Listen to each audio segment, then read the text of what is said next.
Pokrovsk, une ville moyenne du Donbass. Aujourd'hui, elle brûle, les Russes avancent, les Ukrainiens résistent et le front se tire lentement mètre par mètre. Mais cette bataille, ce n'est pas la première. En réalité, le Donbass n'a jamais connu la paix. Depuis un siècle, c'est un territoire disputé, industriel, convoité, des mines, du charbon, du fer et toujours la guerre. Ce qui se joue à Pokrovsk, c'est l'histoire qui se recommence. La même logique, les mêmes lignes, et aujourd'hui elle est sur le point de se répéter. Pokrovsk, c'est une ville minière à l'ouest de Donetsk, pas une capitale, pas une forteresse, mais un nœud logistique essentiel. Route, rail, électricité, charbon. Si elle tombe aujourd'hui, l'Ukraine perd son dernier grand axe d'approvisionnement dans l'ouest du Donbass. Et c'est exactement ce que cherche Moscou. Depuis plusieurs mois, plus de 100 000 soldats russes encerclent la zone. Leur objectif est couper, isoler, étouffer les soldats ukrainiens. Cette stratégie, elle n'est pas nouvelle. C'est la même que pendant la Seconde Guerre mondiale, lorsque l'armée rouge encerclait les villes industrielles allemandes pour briser leur logistique.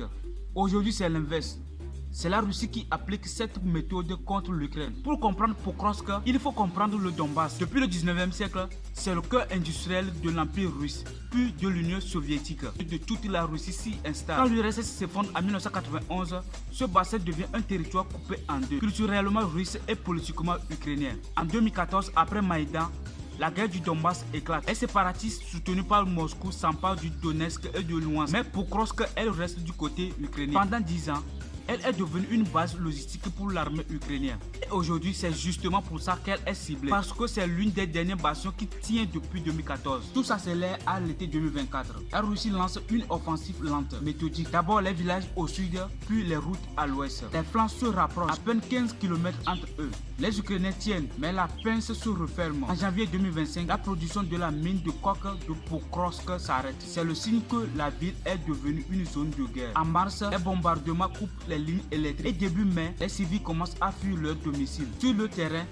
les Russes avancent d'une centaine de mètres par jour. Pas de grave victoire, pas de drapeau hissé, juste une progression constante et étouffante.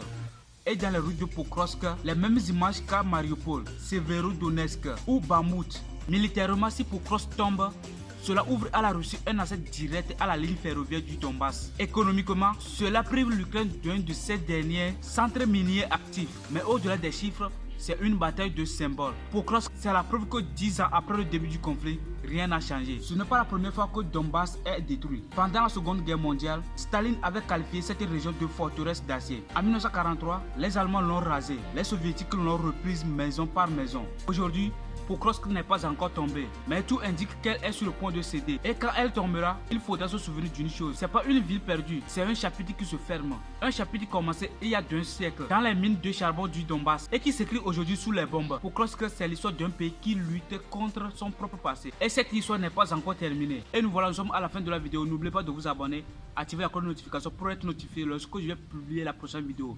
Sur ce, on se retrouve dans la prochaine vidéo.